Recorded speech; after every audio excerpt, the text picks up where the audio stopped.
आज हम डिस्कस करेंगे growth of employment and changing structure of employment. इसके बाद हम बात करेंगे कैजुअलाइजेशन ऑफ वर्कफोर्स और फिर इनफॉर्मलाइजेशन ऑफ इंडियन वर्कफोर्स की। पिछले पार्ट में हमने डिस्कस किया था meaning of employment, regular workers और कैजुअल वर्कर्स के बारे में। इसके बाद हमने डिस्ट्रीब्यूशन ऑफ एम्प्लॉयमेंट को भी अलग अलग बेसिस पर समझा था। वो बेसिस थे जेंडर, रीजन और डिफरेंट सेक्टर्स। अगर अभी तक आपने पार्ट 2 नहीं देखा है तो आप प्लीज़ मेरे चैनल पर विजिट कर सकते हैं, वहाँ से आपको पार्ट 2 मिल जाएगा और ये आपको कॉन्सेप्ट की क्लैरिटी रखने में भी मदद करेगा और आज का टॉपिक भी समझने में आपको आसानी होगी। हाय, आई एम नाज़मीन। चलिए फिर पार्ट 3 शुरू करते हैं। Growth of employment and GDP. सबसे पहले हम समझते हैं कि growth of employment and GDP किस तरीके से कनेक्टेड है। इंडिया में लगभग 50 ईयर्स ऑफ प्लान डेवलपमेंट का एक मेजर एम था इकोनॉमी को एक्सपेंड करना, और इकोनॉमी के एक्सपेंशन के साथ नेशनल प्रोडक्ट और एम्प्लॉयमेंट दोनों में इंक्रीज करना भी जरूरी था। अब अगर हम 1950 से 2010 के टाइम को देखें तो इंडिया के जीडीपी में ओवरऑल पॉजिटिव ग्रोथ ही रही है और जीडीपी की ग्रोथ एम्प्लॉयमेंट ग्रोथ से ज्यादा रही। लेकिन यहाँ एक इंटरेस्टिंग बात है, जीडीपी की ग्रोथ में तो अलग अलग समय पर फ्लक्चुएशंस आते रहे, कभी ग्रोथ ज्यादा हुई तो कभी कम। लेकिन एम्प्लॉयमेंट ग्रोथ जनरली 2% से ज्यादा नहीं रही। यानी इकोनॉमी ग्रो कर रही थी, जीडीपी भी बढ़ रहा था, लेकिन एम्प्लॉयमेंट उसी स्पीड से नहीं बढ़ रहा था। और लेट 1990s में एम्प्लॉयमेंट ग्रोथ और डिक्लाइन होने लगी और उस लेवल तक पहुंच गई जो इंडिया ने प्लानिंग के शुरुआती स्टेजेस में देखा था। अब यहाँ एक इंपॉर्टेंट कॉन्सेप्ट सामने आता है, वो है जॉबलेस ग्रोथ का। सिंपल वर्ड्स में जॉबलेस ग्रोथ उस सिचुएशन को कहते हैं जब इकोनॉमी की जीडीपी और प्रोडक्शन तो बढ़ रही हो, लेकिन उसके प्रोपोर्शन में एम्प्लॉयमेंट अपॉर्चुनिटीज नहीं बढ़ रही होती हैं। मतलब इकोनॉमी ज्यादा गुड्स और सर्विसेज प्रोड्यूस कर रही है, टेक्नोलॉजी और प्रोडक्टिविटी की वजह से ग्रोथ तो हो रही है, लेकिन जॉब्स उसी प्रोपोर्शन में क्रिएट नहीं हो रहे हैं। यानी जीडीपी बढ़ रही है लेकिन एम्प्लॉयमेंट में करस्पॉन्डिंग इंक्रीज हमको देखने को नहीं मिल रहा। इसी वजह से जीडीपी ग्रोथ और एम्प्लॉयमेंट ग्रोथ के बीच का गैप बढ़ने लगता है और इस तरह की सिचुएशन को हम जॉबलेस ग्रोथ कहते हैं।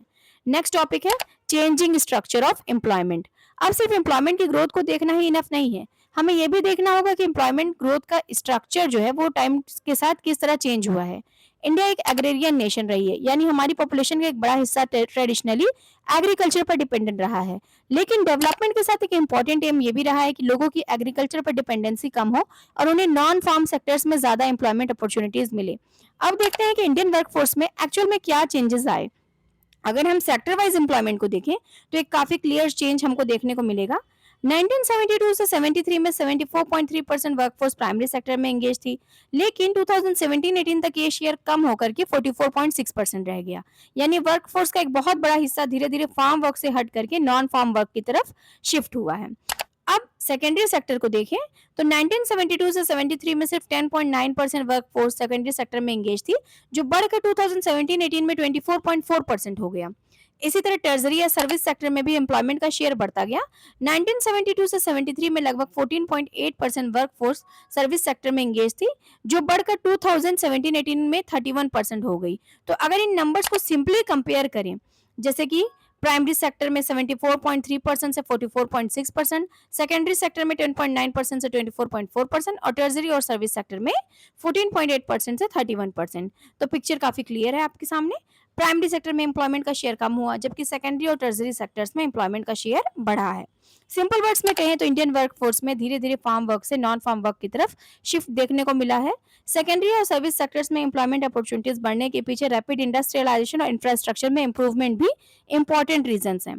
तो चेंजिंग स्ट्रक्चर ऑफ एम्प्लॉयमेंट का सिंपल मीनिंग यही है कि टाइम के साथ वर्कफोर्स का डिस्ट्रीब्यूशन अलग अलग सेक्टर्स में बदलता जाता है, एग्रीकल्चर पर डिपेंडेंसी कम होती है और सेकेंडरी और सर्विस सेक्टर्स का रोल बढ़ने लगा। अब बात करते हैं कैजुअलाइजेशन ऑफ वर्कफोर्स की। सबसे पहले इसका मीनिंग देख लेते हैं। कैजुअलाइजेशन ऑफ वर्कफोर्स का मतलब है कि सेल्फ एम्प्लॉयड और रेगुलर सैलरी एम्प्लॉयज की जगह धीरे धीरे ज्यादा लोग कैजुअल वेज वर्क यानी टेम्पररी या डेली वेज जॉब्स में आने लगते हैं। इसी प्रोसेस को कैजुअलाइजेशन ऑफ वर्कफोर्स कहा जाता है। अगर हम 1972 से 73 से 2017-18 के बीच के डेटा को देखें तो एक क्लियर ट्रेंड हमको देखने को मिलेगा। सबसे पहले सेल्फ एम्प्लॉयड वर्कर्स की बात कर लेते हैं, तो ये आज भी सबसे बड़ा एम्प्लॉयमेंट प्रोवाइडर है। हमने पहले ही पढ़ा था ना, वो ये नियरली 52.2% के अप्रॉक्स कुछ था सेल्फ एम्प्लॉयमेंट।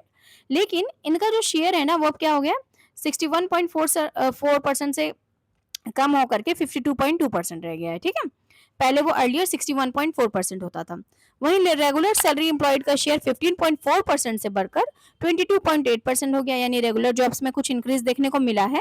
अब बात करें कैजुअल वर्कर्स की, तो इनका शेयर भी 23.2% से बढ़ करके 25% हो गया। ओवरऑल ये डेटा हमें बताता है कि वर्कफोर्स का एक बहुत बड़ा हिस्सा कैजुअल वेज जॉब्स की तरफ शिफ्ट हुआ है। यही शिफ्ट कैजुअलाइजेशन ऑफ वर्कफोर्स कहलाता है। लेकिन इसका एक बहुत ही बड़ा ड्रॉबैक भी है कि कैजुअल वर्कर्स के पास जॉब सिक्योरिटी, फिक्स इनकम और एम्प्लॉयमेंट बेनिफिट्स कम होते हैं। इसलिए वे किसी भी इकोनॉमिक या सोशल चेंज को के साथ चेंज के ना टाइम के साथ ज़्यादा वल्नरेबल महसूस करते हैं, यानी ज़्यादा उनके ऊपर इफ़ेक्ट होता है। जैसे कि देखिए कोविड-19 के टाइम पे ही मतलब जो डेली वेज वर्कर्स थे, है ना? या फिर जिनके टेम्परेरी वर्क थे ना, वो आउट ऑफ वर्क हो गए थे। तो ये सिचुएशन उस समय हमें देखने को मिली हुई है। अब देखते हैं कि वर्कफोर्स में कैजुअलाइजेशन बढ़ने के पीछे क्या-क्या रीज़न्स हैं, ठीक है? Reasons for increasing casualisation. सबसे फर्स्ट है ऑर्गेनाइज़ सेक्टर में एम्प्लॉयमेंट का स्लो ग्रोथ। ऑर्गेनाइज़ सेक्टर में जनरली रेगुलर और स्टेबल जॉब्स मिलती हैं, लेकिन अगर इस सेक्टर में एम्प्लॉयमेंट अपॉर्चुनिटीज़ तेज़ी से नहीं बढ़ती हैं, तो वर्कर्स के पास रेगुलर जॉब के ऑप्शन कम हो जाते हैं। ऐसे में उन्हें कैजुअल जॉब्स की तरफ शिफ्ट होना मजबूरी हो जाता है। सेकंड है कि कैजुअल लेबर की जो डिमांड में वो इंक्रीज़ हो रही है, ठीक है? खासकर कंस्ट्रक्शन, ट्रेड और सर्विस एक्टिविटीज में इन सेक्टर्स में कई बार वर्कर्स की जरूरत किसी पर्टिकुलर प्रोजेक्ट, सीजन या लिमिटेड पीरियड के लिए ही होती है। इसलिए एम्प्लॉयर्स परमानेंट वर्कर्स रखने के बजाय कैजुअल वर्कर्स को हायर करना प्रेफर करते हैं। थर्ड रीजन है self employed small and marginal farmers का कैजुअल वर्कर्स बनना। स्मॉल और मार्जिनल फार्मर्स के पास लैंड बहुत कम होती है, इसलिए सिर्फ एग्रीकल्चर से उनकी इनकम तो सफिशिएंट नहीं हो पाती है। अपनी इनकम को एक और मतलब सप्लीमेंट्री इनकम प्रोवाइड करने के लिए वे एग्रीकल्चरल एक्टिविटीज के साथ साथ कैजुअल वेज वर्क भी करने लग जाते हैं। इससे कैजुअल वर्कफोर्स का साइज बढ़ता है। और एक और इम्पोर्टेंट रीजन है लार्ज इंडस्ट्रीज से वर्कर्स का डिस्प्लेसमेंट। खासकर अर्बन एरियाज में जब वर्कर्स अपनी रेगुलर इंडस्ट्रियल जॉब लूज कर देते हैं, तो लाइवलीहुड चलाने के लिए उन्हें दूसरे काम की तलाश करनी पड़ती है। कई बार उन्हें रेगुलर एम्प्लॉयमेंट नहीं मिलती, इसलिए वे कैजुअल वर्क एक्सेप्ट करने के लिए मजबूर हो जाते हैं। तो अगर हम ओवरऑल देखें तो रेगुलर एम्प्लॉयमेंट का स्लो ग्रोथ, कैजुअल लेबर की बढ़ती डिमांड, स्मॉल और मार्जिनल फार्मर्स की लिमिटेड इनकम अपॉर्चुनिटीज और इंडस्ट्रियल वर्कर्स का जो डिस्प्लेसमेंट है ना, ये सभी फैक्टर्स मिल करके वर्कफोर्स में इंक्रीजिंग कैजुअलाइजेशन जो है वर्कफोर्स का उसको बढ़ाते हैं। उसके लिए रिस्पॉन्सिबल हैं ये सब। और कैजुअलाइजेशन बढ़ने का एक बहुत बड़ा कंसर्न ये है कि कैजुअल वर्कर्स को रेगुलर वर्कर्स की कंपैरिजन में ना जॉब सिक्योरिटी और एम्प्लॉयमेंट स्टेबिलिटी तो कम मिलती है या मिलती ही नहीं है, ये समझ लीजिए। अब हम अपने नेक्स्ट टॉपिक पर आते हैं, जो कि है informalisation of Indian workforce. Independence के बाद से इंडियन प्लानिंग का जो मेन ऑब्जेक्टिव रहा है कि लोगों का स्टैंडर्ड ऑफ लिविंग इंप्रूव हो, उन्हें एम्प्लॉयमेंट मिले और साथ ही जॉब सिक्योरिटी भी मिले। ये उम्मीद की गई थी कि इंडस्ट्रियलाइजेशन के डेवलपमेंट के साथ वर्कर्स एग्रीकल्चर से इंडस्ट्री की तरफ शिफ्ट होंगे और उनकी लिविंग कंडीशंस भी पहले से बेहतर हो जाएंगी। पर प्रैक्टिकली ऐसा पूरी तरह हो नहीं पाया। आज भी इंडियन वर्कफोर्स का मोर देन हाफ जो पॉपुलेशन है, वो एग्रीकल्चर पर ही मेन सोर्स ऑफ लाइवलीहुड के लिए डिपेंडेंट है। इसके अलावा पिछले कुछ सालों से एम्प्लॉयमेंट की क्वालिटी भी कम हुई है। कई वर्कर्स ऐसे हैं जो 10-20 साल तक काम करने के बाद भी प्रोविडेंट फंड, ग्रेजुइटी, पेंशन जैसे बेनिफिट्स का उन्हें फायदा नहीं हो पाता है। एक और इम्पोर्टेंट पॉइंट ये है कि प्राइवेट सेक्टर में काम करने वाले एम्प्लॉयज को कई बार पब्लिक सेक्टर में सेम वर्क करने वाले एम्प्लॉयज की कंपैरिजन में लोअर सैलरी ही मिलती है। तो इससे हमें ये समझ में आता है कि सिर्फ एम्प्लॉयमेंट होना ही सफिशिएंट नहीं है, बल्कि एम्प्लॉयमेंट की क्वालिटी और सिक्योरिटी भी बहुत इंपॉर्टेंट है। अब इंडिया के एम्प्लॉयमेंट स्ट्रक्चर को ब्रॉडली हम दो सेक्टर्स में समझ सकते हैं। फर्स्ट है फॉर्मल या ऑर्गेनाइज सेक्टर और सेकंड है इनफॉर्मल या फिर अनऑर्गेनाइज सेक्टर। पहले समझते हैं फॉर्मल सेक्टर को। फॉर्मल सेक्टर में वे पब्लिक एंटरप्राइजेस और प्राइवेट एस्टैब्लिशमेंट्स आते हैं जो 10 या उससे ज्यादा हायर्ड वर्कर्स को एम्प्लॉय करते हैं। इन एस्टेब्लिशमेंट्स में काम करने वाले वर्कर्स को फॉर्मल सेक्टर वर्कर्स कहा जाता है। फॉर्मल सेक्टर वर्कर्स को कंपैरेटिवली बेटर एम्प्लॉयमेंट कंडीशंस मिलती हैं। उन्हें सोशल सिक्योरिटी बेनिफिट्स जैसे प्रोविडेंट फंड, ग्रेच्युटी और पेंशन मिल सकते हैं। इसके अलावा इन वर्कर्स की जो बार्गेनिंग पावर भी होती है वो भी कंपैरेटिवली बेटर होती है, जिसकी वजह से वे हायर वेजेस के लिए नेगोशिएट कर सकते हैं।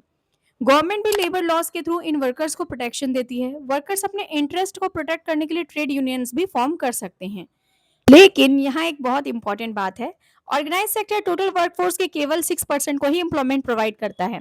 यानी इंडिया के मेजॉरिटी वर्कफोर्स ऑर्गेनाइज सेक्टर में नहीं बल्कि अनऑर्गेनाइज या इनफॉर्मल सेक्टर में एम्प्लॉयड है। नेक्स्ट देखते हैं reasons for fall in employment in organise sector. First है प्राइवेटाइजेशन एंड डिसइन्वेस्टमेंट। गवर्नमेंट ने कई पब्लिक सेक्टर एंटरप्राइजेज में अपनी ओनरशिप और इन्वेस्टमेंट कम कर दी है, जिसे हम डिसइन्वेस्टमेंट भी कहते हैं, या उन्हें प्राइवेट कंपनीज को दे दिया है ना, जिसे प्राइवेटाइजेशन कहा जाएगा। इसकी वजह से पब्लिक सेक्टर में जॉब्स कम होने लगी और ऑर्गेनाइज सेक्टर में एम्प्लॉयमेंट अपॉर्चुनिटीज भी कम हो गई। सेकेंड है रिडक्शन ऑफ एक्सेस लेबर। कई एग्जिस्टिंग इंडस्ट्रीज ने अपने एक्सेस लेबर को कम करना शुरू कर दिया ताकि प्रोडक्शन कॉस्ट कम हो और मार्केट में कॉम्पिटिटिव बने रहे। इससे ऑर्गेनाइज सेक्टर में एम्प्लॉयमेंट की अपॉर्चुनिटीज और कम हो गए। थर्ड है adoption of new technology and automation. Firms ने न्यू टेक्नोलॉजी और ऑटोमेशन को अपनाना शुरू किया। मशीन्स की मदद से कम वर्कर्स के साथ ज्यादा प्रोडक्शन होने लगा। इसलिए नए जॉब्स क्रिएट होने की स्पीड धीमी हो गई है और एम्प्लॉयमेंट जनरेशन पर भी इसका इफेक्ट जो है वो निगेटिव पड़ा है। फोर्थ हम ओवरऑल इम्पैक्ट देख लेते हैं। ये जो सारे रीजंस है ना कंबाइंडली, इनकी वजह से ऑर्गेनाइज सेक्टर में एम्प्लॉयमेंट का एक्सपेंशन बहुत स्लो हो गया।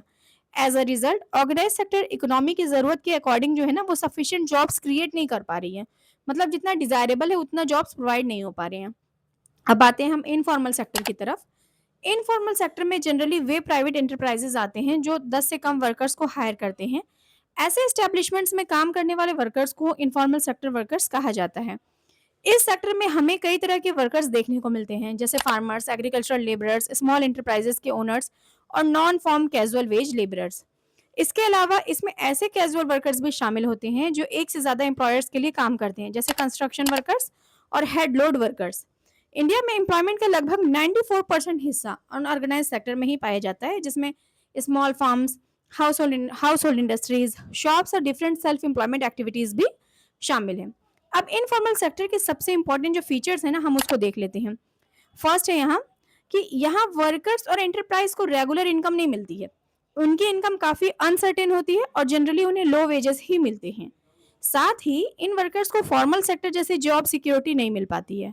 सेकेंड है कि इनफॉर्मल सेक्टर वर्कर्स को गवर्नमेंट की तरफ से एडिक्वेट प्रोटेक्शन और रेगुलेशन नहीं मिलता। इसलिए उनके पास एम्प्लॉयमेंट सिक्योरिटी बहुत कम होती है और उन्हें बिना प्रॉपर कॉम्पनसेशन के भी जॉब से डिसमिस किया जा सकता है। इन वर्कर्स का एम्प्लॉयमेंट मार्केट की नेचर पर भी डिपेंड करता है। जब मार्केट कंडीशंस फेवरेबल होती है तब इन्हें काम मिलता है, लेकिन जैसे ही इकोनॉमी में स्लो डाउन आता है उनकी जॉब्स जाने का रिस्क बढ़ जाता है। इसका एक बहुत बड़ा एग्जांपल जो है वो हमने कोविड-19 पैंडेमिक के दौरान देखा था, जब इनफॉर्मल सेक्टर के मिलियंस ऑफ वर्कर्स ने अपना एम्प्लॉयमेंट लूज किया। इसके अलावा इनफॉर्मल सेक्टर के बहुत से वर्कर्स स्लम्स में रहते हैं और कई स्क्वैटर्स के रूप में भी रहते हैं, यानी वे ऐसी जगहों पर रहते हैं जिन पर उनका लीगल ओनरशिप नहीं होता। और एक और इम्पॉर्टेंट कैरेक्टरिस्टिक है कि इनफॉर्मल सेक्टर में अक्सर आउटडेटेड टेक्नोलॉजी का यूज होता है और इंटरप्राइज प्रॉपर अकाउंट्स मेंटेन नहीं करते। तो अगर हम पूरे कॉन्सेप्ट को एक साथ देखें तो इनफॉर्मलाइजेशन ऑफ वर्कफोर्स का मतलब है टोटल वर्कफोर्स में इनफॉर्मल सेक्टर में काम करने वाले वर्कर्स के प्रोपोर्शन को बढ़ावा देना। और इंडिया जैसी कंट्री में ये एक इम्पॉर्टेंट कंसर्न है, क्योंकि इनफॉर्मल सेक्टर मेजोरिटी वर्कफोर्स को एम्प्लॉयमेंट तो प्रोवाइड करता है, लेकिन उस एम्प्लॉयमेंट के साथ regular income, job security, social security benefits और प्रॉपर गवर्नमेंट प्रोटेक्शन अक्सर अवेलेबल नहीं होते हैं। इसलिए हमें सिर्फ ये देखना नहीं है कि कितने लोगों को एम्प्लॉयमेंट मिल रही है, बल्कि ये भी देखना ज़रूरी है कि उन्हें किस क्वालिटी का एम्प्लॉयमेंट मिल रहा है और उनकी जॉब कितनी सिक्योर है। नेक्स्ट हमारा है distribution of workforce in formal and informal sectors. अब हम देख लेते हैं कि इसका डिस्ट्रीब्यूशन कैसे है। जनरली जैसे जैसे इकोनॉमी ग्रो करती है हमें एक्सपेक्ट करना चाहिए कि ज़्यादा से ज़्यादा जो वर्कर्स हैं वो फॉर्मल सेक्टर में शिफ्ट होंगे, क्योंकि फॉर्मल सेक्टर में एम्प्लॉयमेंट कंपैरेटिवली ज़्यादा सिक्योर और ऑर्गेनाइज्ड होता है। यानी इकोनॉमिक डेवलपमेंट के साथ इनफॉर्मल सेक्टर में वर्कर्स का प्रोपोर्शन कम हो जाना चाहिए। लेकिन इंडिया का सिनेरियो जो है ना वो थोड़ा डिस्करेजिंग ही रहा है। यहाँ हमने वर्कफोर्स का फॉर्मल सेक्टर से इनफॉर्मल सेक्टर की तरफ एक डिक्लाइन हमको मतलब शिफ्ट देखने को मिला है। अब इसे हम जो डेटास हमारे पास है उससे हम देख लेते हैं। टेबल 6.6 के अकॉर्डिंग 2011-12 में इंडिया में टोटल 473 मिलियन वर्कर्स थे। इसमें से केवल जो 30 मिलियन वर्कर्स थे ना फॉर्मल सेक्टर में एम्प्लॉयड थे, जबकि जो रेस्ट जो 443 मिलियन वर्कर्स थे वो इनफॉर्मल सेक्टर्स में थे। यानी टोटल वर्कफोर्स में से केवल जो 6% वर्कर्स थे है ना वो फॉर्मल सेक्टर में थे, जबकि लगभग 94% वर्कर्स इनफॉर्मल सेक्टर में एम्प्लॉयड थे। अब अगर हम मेल फीमेल डिस्ट्रीब्यूशन देखें तो फॉर्मल सेक्टर के 30 मिलियन वर्कर्स में 24 मिलियन यानी 80% मेल वर्कर्स थे, जबकि सिर्फ 6 मिलियन यानी 28% वीमेन वर्कर्स थी।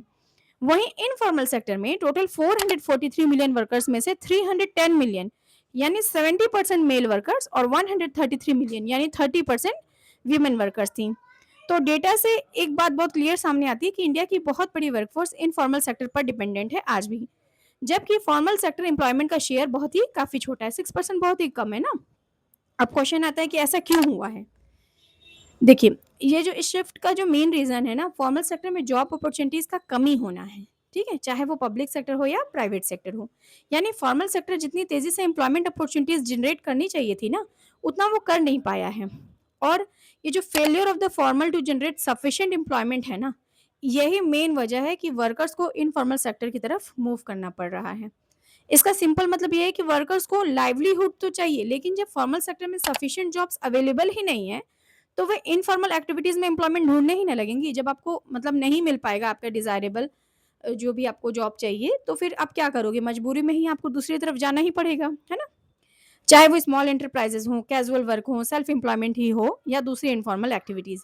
इसलिए इंडिया में इनफॉर्मल सेक्टर की इम्पोर्टेंस को इग्नोर नहीं किया जा सकता। अब यहाँ बस हम देख लेते हैं कि realising the importance of informal sector. अब इसी वजह से हमें इनफॉर्मल सेक्टर की जो इम्पोर्टेंस है ना, उसको रियलाइज़ करनी होगी। इंडिया ने इनफॉर्मल सेक्टर में एंटरप्राइज़ और वर्कर्स की इम्पोर्टेंस को रिकॉग्नाइज़ करते हुए उन पर अटेंशन देना तो शुरू कर दिया है। इंटरनेशनल लेबर ऑर्गेनाइजेशन यानी आईएलओ के एफर्ट्स के साथ इंडियन गवर्नमेंट ने इनफॉर्मल सेक्टर एंटरप्राइजेस के मॉडर्नाइजेशन पर भी ध्यान देना शुरू किया है। सिर्फ मॉडर्नाइजेशन ही नहीं बल्कि इनफॉर्मल सेक्टर वर्कर्स को सोशल सिक्योरिटी मेजर्स प्रोवाइड करने के भी एफर्ट्स किए जा रहे हैं। और ये ज़रूरी भी है क्योंकि अब इतनी बड़ी लगभग 94% वर्कफोर्स इनफॉर्मल सेक्टर में एम्प्लॉयड है, तो इकोनॉमिक डेवलपमेंट का बेनिफिट तभी मीनिंगफुल होगा ना, जब इस लार्ज सेक्शन ऑफ वर्कर्स की एम्प्लॉयमेंट कंडीशंस, प्रोडक्टिविटी और सोशल सिक्योरिटी में भी इंप्रूवमेंट आए। तो ओवरऑल यहाँ हमें एक इंपॉर्टेंट पॉइंट समझना है, इंडिया में फॉर्मल सेक्टर का शेयर बहुत छोटा है, जबकि इनफॉर्मल सेक्टर मेजॉरिटी वर्कफोर्स को एम्प्लॉयमेंट प्रोवाइड करता है। इसलिए इनफॉर्मल सेक्टर को केवल लो क्वालिटी एम्प्लॉयमेंट का सोर्स मानकर इग्नोर नहीं किया जा सकता, बल्कि इसके एंटरप्राइजेज और वर्कर्स को सपोर्ट, मॉडर्नाइज और सोशल सिक्योरिटी से प्रोटेक्ट करना भी हमारे लिए ज़रूरी है। और तभी जो है हमारा इकोनॉमिक डेवलपमेंट सक्सेसफुल होगा। अब तक हमने फॉर्मल और इनफॉर्मल सेक्टर को इंडिविजुअली समझ लिया है। अब दोनों के बीच का बेसिक जो डिफरेंस है वो भी देख लेते हैं। सबसे पहले शुरू करते हैं मीनिंग से। जो वर्कर्स ऑर्गेनाइज सेक्टर में काम करते हैं उन्हें फॉर्मल सेक्टर वर्कर्स कहा जाता है, वहीं जो वर्कर्स अनऑर्गेनाइज्ड या इनफॉर्मल सेटअप में काम करते हैं उन्हें इनफॉर्मल सेक्टर वर्कर कहा जाता है। दूसरा इंपॉर्टेंट डिफरेंस है social security benefits. Formal sector workers को सोशल सिक्योरिटी बेनिफिट्स मिलते हैं जैसे प्रोविडेंट फंड, ग्रेजुटी और पेंशन। इसके अलावा विमेन वर्कर्स को एप्लीकेबल कंडीशंस में मैटरनिटी बेनिफिट्स भी मिल सकते हैं।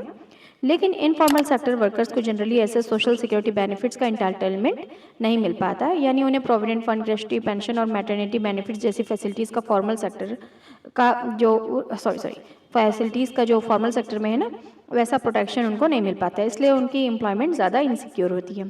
थर्ड डिफरेंस है लेबर लॉज का। फॉर्मल सेक्टर में वर्कर्स के इकोनॉमिक इंटरेस्ट लेबर लॉज के थ्रू प्रोटेक्ट होते हैं, यानी गवर्नमेंट के लेबर रेगुलेशन इन वर्कर्स को सर्टेन प्रोटेक्शन प्रोवाइड करते हैं, जबकि इनफॉर्मल सेक्टर में वर्कर्स के लिए ऐसी फॉर्मल लेबर लॉज प्रोटेक्शन बहुत लिमिटेड होती है, इसलिए उनकी employment conditions comparatively less secure होते हैं। नेक्स्ट है ट्रेड यूनियंस। फॉर्मल सेक्टर के वर्कर्स अपने इंटरेस्ट को प्रोटेक्ट करने के लिए ट्रेड यूनियंस फॉर्म कर सकते हैं। ट्रेड यूनियन वर्कर्स को कलेक्टिवली अपनी डिमांड रखने और अपने राइट्स के लिए नेगोशिएट करने में हेल्प करते हैं, लेकिन इनफॉर्मल सेक्टर वर्कर्स के लिए ऐसे ऑर्गेनाइज्ड ट्रेड यूनियंस का प्रोटेक्शन जनरली अवेलेबल नहीं होता, इसलिए इंडिविजुअल वर्कर की बार्गेनिंग पावर कंपैरेटिवली कम हो जाती है। नेक्स्ट डिफरेंस है अर्निंग्स का। Generally formal sector worker informal sector workers के कंपैरिजन में ज़्यादा अर्न करते हैं। इसका एक रीज़न ये है कि फॉर्मल एम्प्लॉयमेंट में वेजेस और employment conditions comparatively better regulated होती हैं, वहीं इनफॉर्मल सेक्टर वर्कर्स की अर्निंग जनरली लोअर और लेस सिक्योर होती है। और फाइनली अगर हम शेयर इन टोटल वर्कफोर्स देखें तो यहाँ सबसे बड़ा डिफरेंस दिखाई जो हमें देता है वो है formal sector workers total workers का सिर्फ लगभग 6% है, जबकि इनफॉर्मल सेक्टर टोटल जो वर्कफोर्स है उसका लगभग 94% है। ठीक है, तो अगर हम पूरी डिफरेंस को एक लाइन में समझें तो फॉर्मल सेक्टर वर्कर्स को comparatively better wages, social security, labour law protection और कलेक्टिव बार्गेनिंग का बेनिफिट मिलता है, जबकि इनफॉर्मल सेक्टर्स को ये जो सारी चीज़ें वो उससे लार्जली डिप्राइव्ड ही रहता है। और यही वजह है कि इंडिया में इनफॉर्मल सेक्टर का बहुत बड़ा वर्कफोर्स होने के बावजूद उनकी एम्प्लॉयमेंट सिक्योरिटी और सोशल प्रोटेक्शन एक बहुत बड़ा कंसर्न बनी हुई है।